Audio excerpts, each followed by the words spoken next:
Amém. Dando continuidade ao nosso culto, nós queremos conhecer aqueles que nos visitam hoje.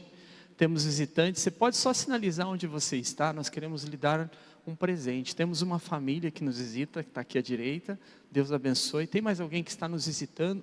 Tem mais um amigo aqui, que está aqui na minha frente também. Peço que você fique com a mão sinalizada, que os nossos diáconos e diaconisas vão entregar para vocês aqui na frente, meus irmãos. Nesse presente que você está recebendo tem um cartão, que nós chamamos de cartão contato, onde você pode se identificar. E você também pode, se não quiser preenchê-lo para entregar, você pode acessar o QR Code.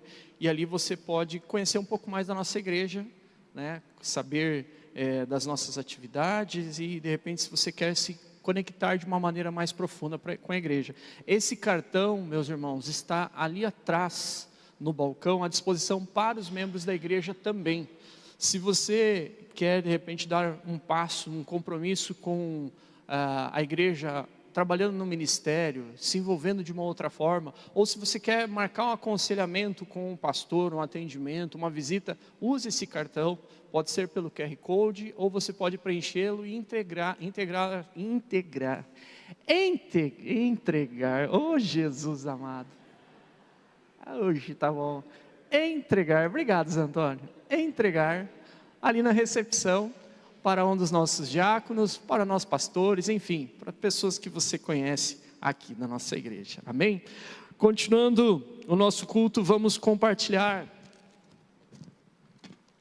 a palavra de Deus, e nós iniciamos na semana passada um tema muito inspirador, que é prepare-se para o novo, e hoje eu quero dar continuidade, trazendo o seguinte tema para nós meditarmos: você está preparado para o novo? Essa pergunta eu fiz, eu sei que tem uns irmãos aqui que estão preparadíssimos para o novo, né? Essa semana assim as notícias foram maravilhosas, Carol e Bruno estão ali só em alegria, felicidade, se preparando para o ano que chega e para o bebê que vem junto, glória a Deus, aleluia. Está aqui a outra Carol e o Felipe, super feliz também. A Carol hoje chegou pisando nas nuvens aqui na igreja de felicidade, porque vem casamento aí, glória a Deus. Estão preparados para o novo. E quando eu pensava a respeito deste tema de ministrar, eu fiquei lembrando que há um tempinho atrás, quando eu era mais jovem, eu aprendi bastante sobre essa importância do preparo, de nos prepararmos para coisas que vão acontecer na nossa vida. E eu tinha 19 anos, estava no quartel, era meu primeiro ano no exército, e haveria uma formatura do cinquentenário do dia da vitória. Quando acabou a Segunda Guerra Mundial, os exércitos, os aliados venceram essa guerra, e por vencerem essa guerra, tornou-se um dia comemorativo. E era o cinquentenário. Eu lembro que eu estava no quartel, meu primeiro ano, e nós tivemos que treinar muito, nós tivemos que nos preparar muito, mais de uma semana, marcha para cá, marcha para lá, faz apresentação de arma, e a gente ia fazer um desfile que ia dar talvez 150 metros no máximo. Mas nós iríamos nos apresentar para o comandante do exército, nós iríamos nos apresentar para o governador, para todas as autoridades que estavam ali, e nós tínhamos que ser perfeitos. Tínhamos que estar preparados. Então chegou o dia, era 2 de setembro essa apresentação. Eu lembro que no dia 1º todos nós fomos obrigados a pernoitar no quartel. Todo mundo vai ter que dormir. Chega às 5 horas da tarde, todo mundo entra para dentro do quartel. 9 horas a gente toma a ceia, 10 horas todo mundo dormindo, e às 3 da manhã todo mundo acorda para a alvorada. 3 horas da manhã. E quando nós acordamos nesse horário, nós começamos a nos fardar, a nos preparar, passamos pela inspeção que a gente tinha que fazer, e às 5:30 da manhã nós estávamos prontos para o desfile. O desfile era no dia 2 de setembro, às 9 horas da manhã. E às 5:30 da manhã nós fomos para o local do desfile. E chegamos às 6 horas da manhã, ficamos 3 horas parados, prontos, preparados para o desfile que seria às 9 da manhã. O que nós ficamos fazendo ali? Nada, apenas esperando. Mas estávamos preparados. E eu lembro que aquilo me deixou assim, puxa, por que fizeram isso? Isso aqui é maldade com o soldado. Como que faz isso? E depois, no outro dia, eu cheguei para o sargento e falei: sargento, por que disso? Por que nós tivemos que ficar desse jeito durante todo esse tempo? Ele falou assim: Jonathan, 5:30 da manhã era o horário limite para que nós pudéssemos sair de dentro do quartel e chegar no horário que deveríamos chegar. Que caso acontecesse algum problema com algum dos veículos, vocês desceriam dos veículos e vocês iriam andando até o local do desfile, para chegarem no horário e estarem preparados e nada dar errado. E ali eu aprendi a lição de estar preparado, de sempre estar pronto. E tinha uma frase lá que dizia assim, que é de Rui Barbosa, que diz assim: o exército pode passar 100 anos sem ser usado, mas não pode passar 1 minuto sem estar preparado. Por isso, nessa noite eu quero que você pense comigo a respeito disso, de estarmos preparados. Nós estamos a ponto de iniciar o novo ano, nós estamos a poucos dias, não dá nem um mês para o ano começar. Nós iniciamos o tempo do advento, nós iniciamos uma nova série, nós estamos num novo planejamento, numa caminhada com a igreja. Logo esse ano vai se iniciar, e para que tudo isso faça sentido, nós precisamos estar preparados. Por isso eu quero ler com você o texto que vai ser projetado, que é de Lucas capítulo 1, do verso de número 5 até o verso 25, que nos diz assim: nos dias de Herodes, rei da Judeia, houve um sacerdote chamado Zacarias, do turno de Abias. A mulher dele era uma das filhas de Arão, e se chamava Isabel. Ambos eram justos diante de Deus, vivendo de forma irrepreensível em todos os preceitos e mandamentos do Senhor. Eles não tinham filhos, porque Isabel era estéril. Os dois já tinham idade avançada, e aconteceu que, enquanto Zacarias exercia o sacerdócio diante de Deus, na ordem do seu turno, coube-lhe por sorteio, segundo o costume sacerdotal, entrar no santuário do Senhor para queimar incenso. Durante esse tempo, toda a multidão do povo permanecia na parte de fora, orando, e eis que apareceu a Zacarias um anjo do Senhor, em pé, à direita do altar de incenso.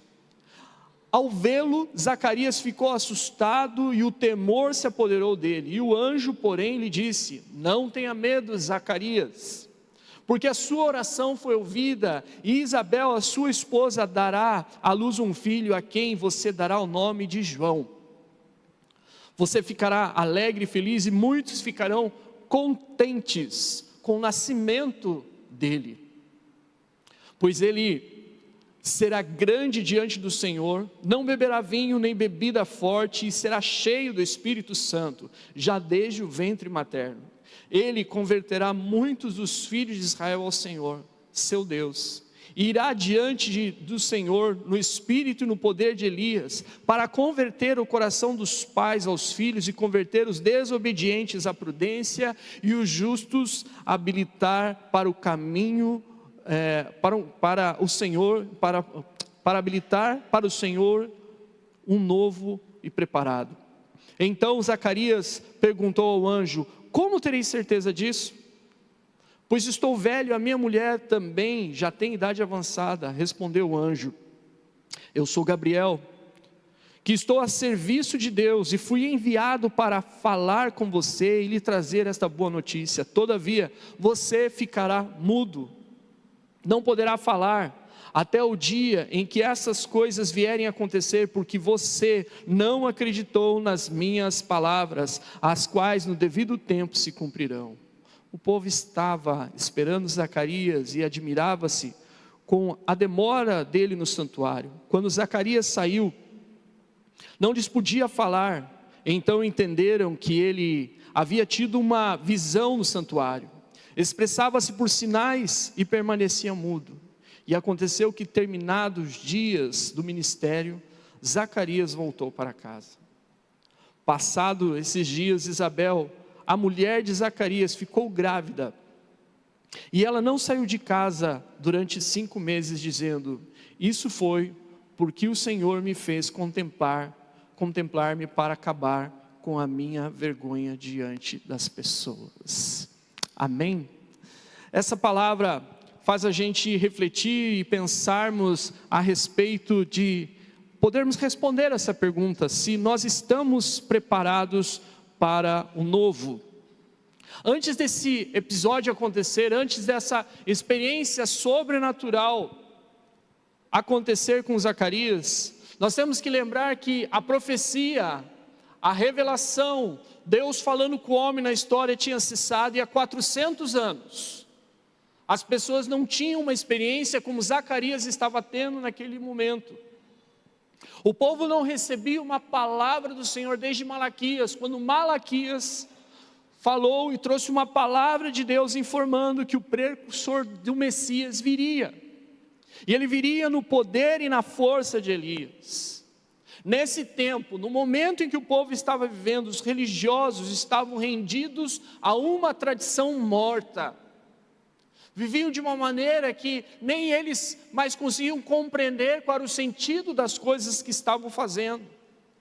Outros líderes tinham sido seduzidos pelo lucro que transformou a casa de Deus num covil de salteadores.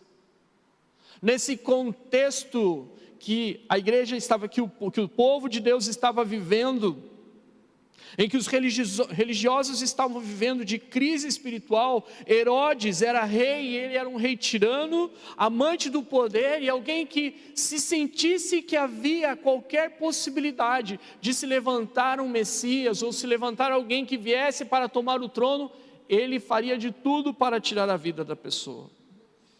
E é nesse tempo obscuro, é nesse tempo de tanta dificuldade que Deus intervém na história.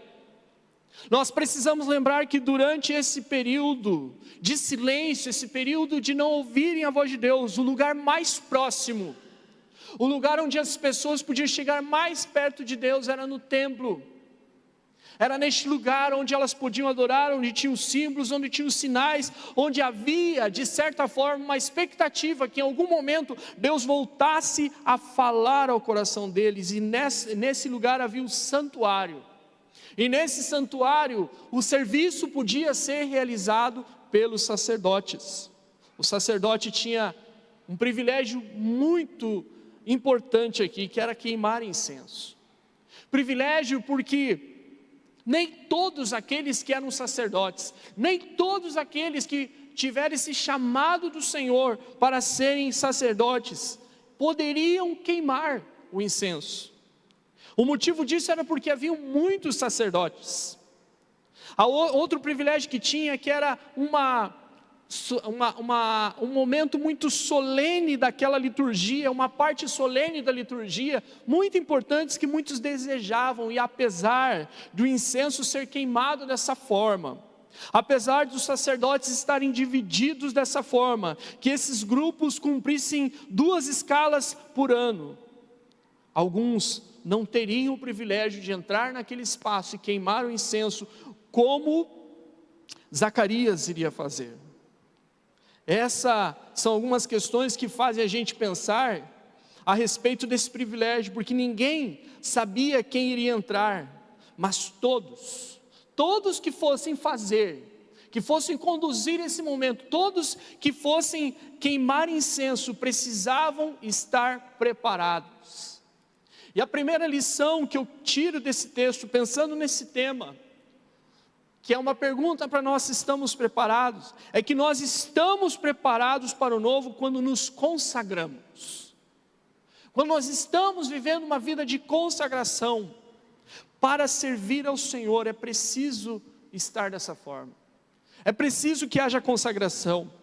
Isso era prioridade na vida do sacerdote. Um dos ritos de consagração que o sacerdote fazia, era que quando ele entrava no espaço do templo, ele ia passar pela mesa do sacrifício. Na mesa do sacrifício, o sangue aspergido do animal inocente teria que ser pingado no sacerdote, na ponta da sua orelha direita, na ponta do dedão direito, do dedo direito, do polegar direito, e na ponta do dedão do pé direito. E o motivo disso tinha um significado muito importante. A ponta do sangue aqui na orelha era para que ele dê ouvido à lei do Senhor. Escute o Senhor, preste atenção na voz do Senhor. O pingo de sangue na sua mão é trabalhe para o Senhor. O pingo de sangue no seu pé, ande por todos os caminhos retos para a glória do Senhor. Esse rito simbolizava que a vida do sacerdote deveria ser dedicada exclusivamente ao Senhor, ou seja, uma vida de total consagração na presença do Senhor. Quando olhamos para esse texto, fica claro que essa era a vida de Zacarias. O verso de número 6 diz para nós assim, que ambos está dizendo a respeito tanto de Zacarias quanto da sua esposa, ambos eram justos, ambos viviam uma vida irrepreensível em todos os preceitos e mandamentos. A piedade de Zacarias e sua esposa fica ressaltada nesses adjetivos, de ser um homem justo, de ser um homem irrepreensível. E quando falamos de justo, nós temos que buscar na Bíblia o significado do que quer dizer. E na Bíblia, uma pessoa justa é uma pessoa que faz a coisa certa, que faz a coisa de forma legítima. Uma pessoa, quando é declarada, é chamada de irrepreensível segundo a Bíblia, é uma pessoa que não comete falhas, que não acha nessa pessoa motivo para que ela seja repreendida. Todo sacerdote, todo homem de Deus, que fosse cumprir essa escala, que fosse participar desse sorteio, precisava estar com a sua vida em ordem, precisava estar com a sua vida consagrada, pois ele iria entrar no santuário, não para cumprir um rito qualquer, mas ele iria queimar incenso, e queimar incenso significava que ele ia apresentar diante de Deus as orações de todo o povo. Como ele poderia orar? Como ele poderia falar com Deus, interceder pelo povo, se ele não tivesse uma vida, ou se ele não estivesse consagrado, se ele não fosse justo, se ele não fosse irrepreensível? Isaías 59:2 diz assim para nós: mas as vossas iniquidades fazem separação entre vós e o vosso Deus, e os vossos pecados encobrem o seu rosto de vós, para que não vos ouça. Se Zacarias não tivesse uma vida consagrada, se ele não fosse a pessoa que vemos descrita no verso 6, ele não estaria preparado para o novo que estava por iniciar. E essa é a primeira lição que fica para nós. Para respondermos essa pergunta, você está preparado para o novo? Nós precisamos ter uma vida de total consagração na presença de Deus, de santificação na presença de Deus. É algo necessário e importante. A segunda lição que nós aprendemos aqui é que nós estamos preparados para o novo quando esperamos pelo extraordinário.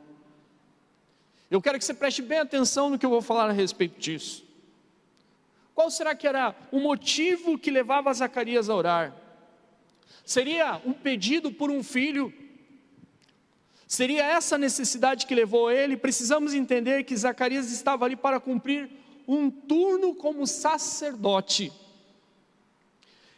Era a função que ele exercia ali, era de apresentar-se no santuário para queimar incenso, com um objetivo muito claro.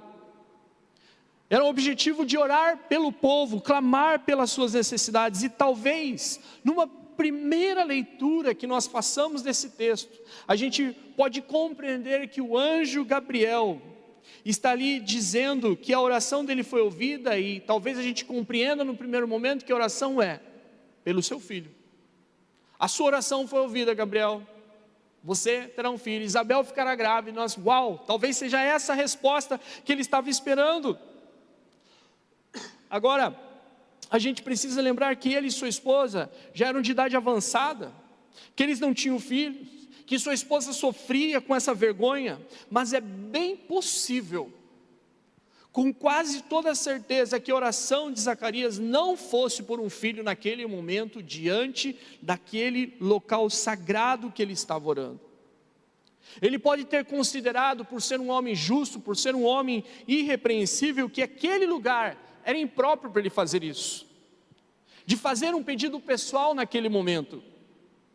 É provável que a sua oração naquele lugar fosse pela redenção de Israel. Há 400 anos Deus não manifesta o seu poder. Há uma promessa de Deus da vinda do Messias. Há uma promessa do Senhor que Ele vai mandar um mensageiro que vem antes, com o espírito de Elias. E eles estavam sofrendo naquele contexto todo, debaixo das mãos dos romanos e de Herodes, uma opressão terrível. O que o povo tinha no seu coração, o que o povo mais queria e o que os sacerdotes mais pediam a Deus era: Senhor, socorre-nos. Senhor, atende a nossa oração. Senhor, atende nosso clamor. Senhor, olha para o teu povo. Senhor, tenha misericórdia de nós. Possivelmente a oração de Zacarias foi essa. Agora preste atenção em algo importante que eu quero destacar aqui para você. Apesar de Zacarias de eu afirmar apesar de eu afirmar que para estarmos preparados, nós precisamos esperar pelo extraordinário, o que eu tiro de lição aqui de Zacarias é que, mesmo ele tendo uma vida consagrada, mesmo ele sendo justo, mesmo ele sendo irrepreensível, ele não esperava pelo extraordinário. Ele não tinha expectativa que algo diferente pudesse acontecer. Possivelmente ele estava esperando pelo ordinário. O ordinário é esperar por coisas que acontecem de maneira normal em nossas vidas. É aquilo que é comum, aquilo que já sabemos como vai acontecer em nossas vidas. Agora o extraordinário foge do usual. O extraordinário é aquilo que é fora do comum. E meus irmãos, o Senhor nos chamou como cristãos, filhos de Deus, para vivermos uma vida extraordinária com Ele. Esse é o chamado do Senhor, para termos uma vida extraordinária com eles. Zacarias já era um velho sacerdote. Ele já tinha vindo no templo outras vezes. Possivelmente ele conversou com amigos que viveram essa experiência do sorteio, de Deus escolher, de entrar lá no santuário para queimar incenso naquele momento. Talvez ele já tenha visto aquela cerimônia em outros momentos. Ele ouviu as histórias dos seus amigos e possivelmente Zacarias estava muito emocionado. Provavelmente ele estava muito honrado por aquela escolha, por aquele sorteio, porque ele sabia que quem escolheu ele para estar naquele lugar foi o Senhor, o Deus Todo-Poderoso que escolheu ele. Mas tudo isso era comum.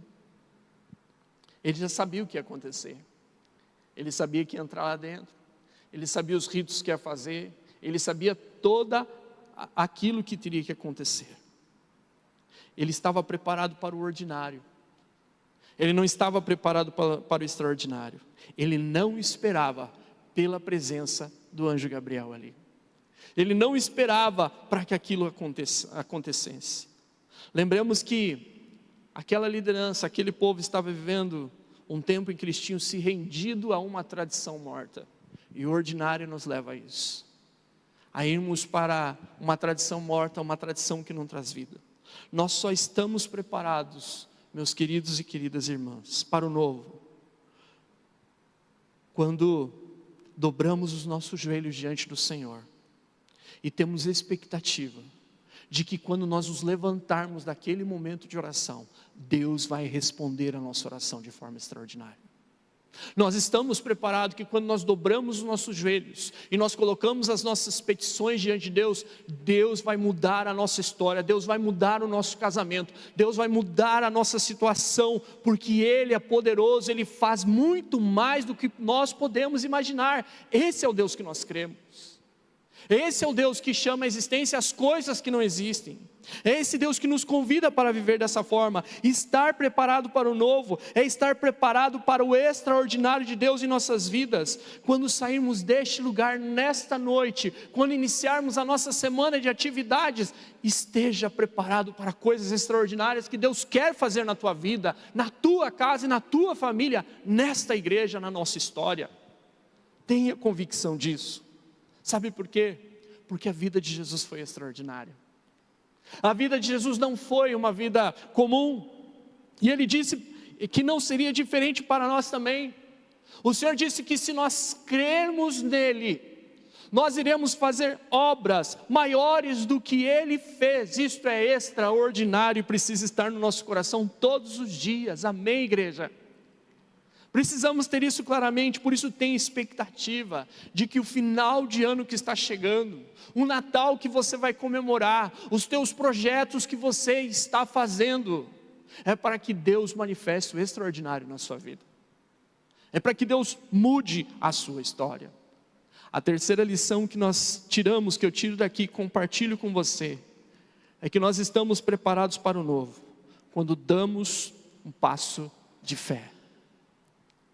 Hebreus 11:1 diz assim para nós: ora, a fé é o firme fundamento das coisas que se esperam e a prova das coisas que não se veem. Um firme fundamento.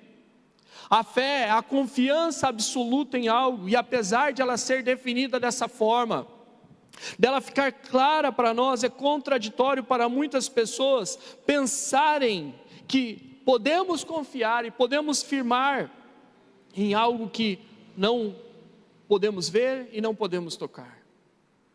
Quando o anjo aparece, quando o anjo chega do lado de Zacarias, ele diz assim: não tenha medo, não temas. E não temas por quê? Não temas porque sua esposa dará luz a um filho, mesmo com toda a adversidade. E não é só um filho, é um filho especial, é um filho extraordinário. Vocês vão ficar muito felizes e outras pessoas vão ficar felizes.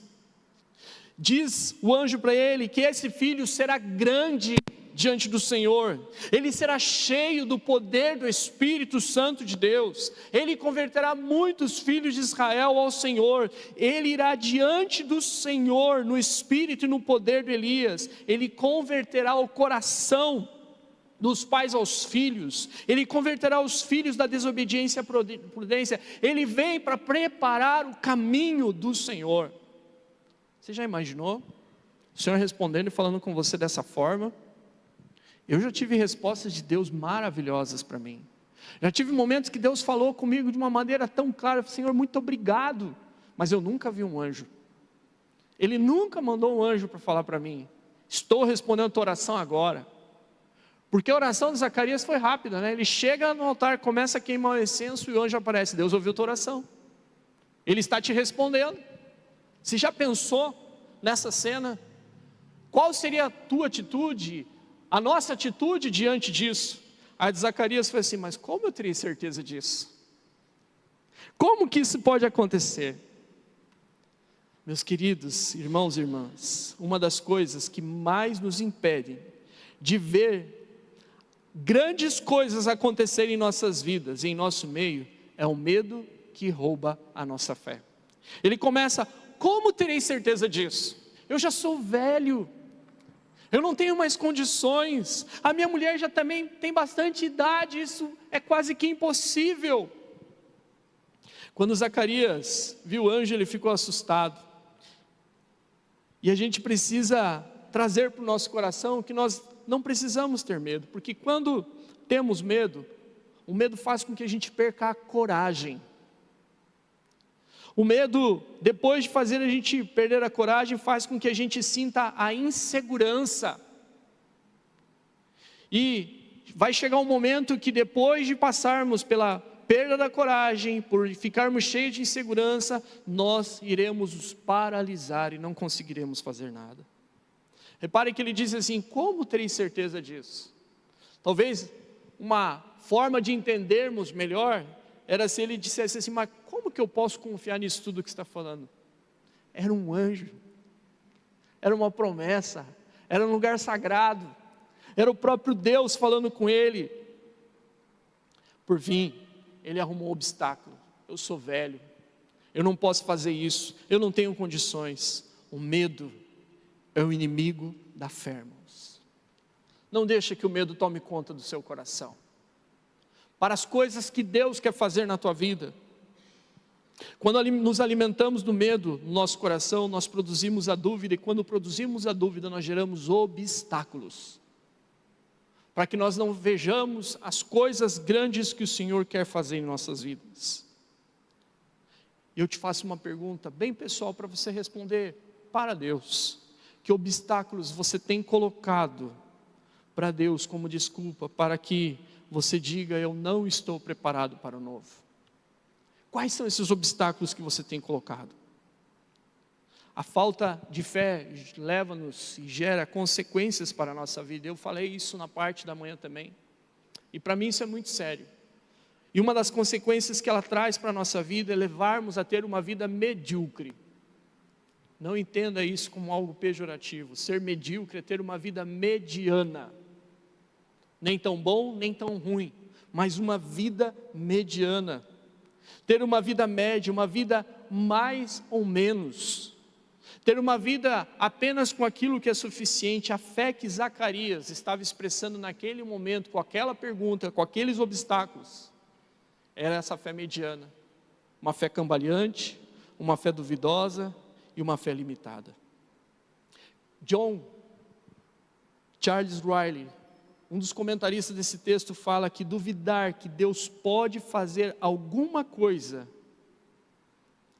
que Ele disse que fará é negar de forma prática a sua onipotência. Duvidar que Deus não pode cumprir alguma de suas promessas é fazê-lo mentiroso em nossas vidas. Por isso, você está preparado quando nós damos passo de fé. Nós estamos iniciando um novo ciclo, como eu falei no início da mensagem.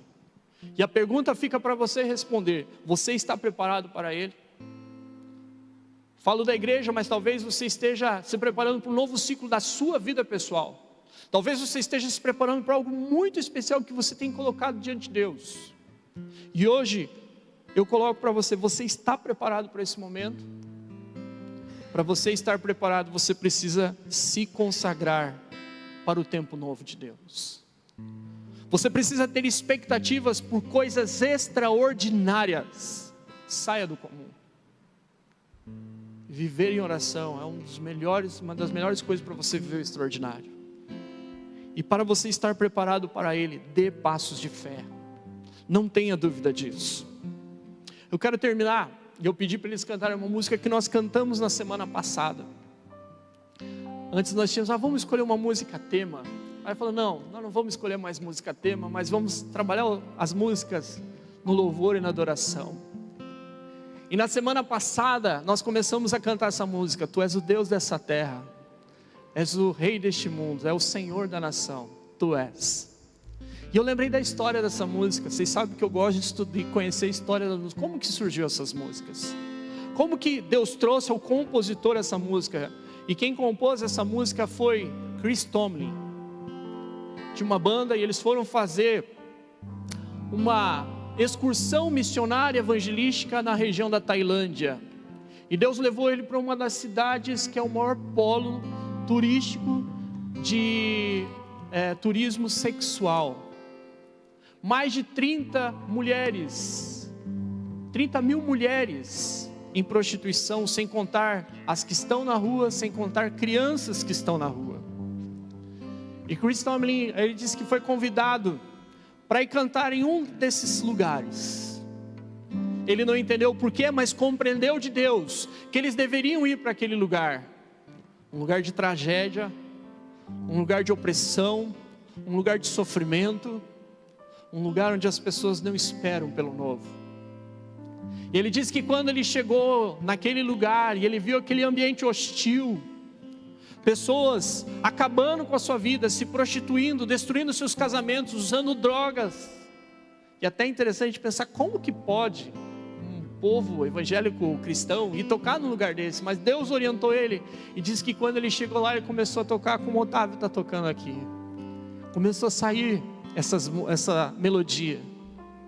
E ele começou a orar: Senhor, Tu és o Deus dessa terra. Senhor, Tu és o Senhor deste lugar. Tu és o Rei deste mundo. És o Senhor da nação. Senhor, eu creio que grandes coisas estão por vir. Senhor, eu creio que grandes coisas vão acontecer neste lugar. E quando o Chris começou a cantar essa canção, pessoas que estavam fora deste local começaram a entrar, e muitos foram entregando a sua vida a Cristo. Senhor, pode fazer nova todas as coisas. Nós vamos cantar essa canção.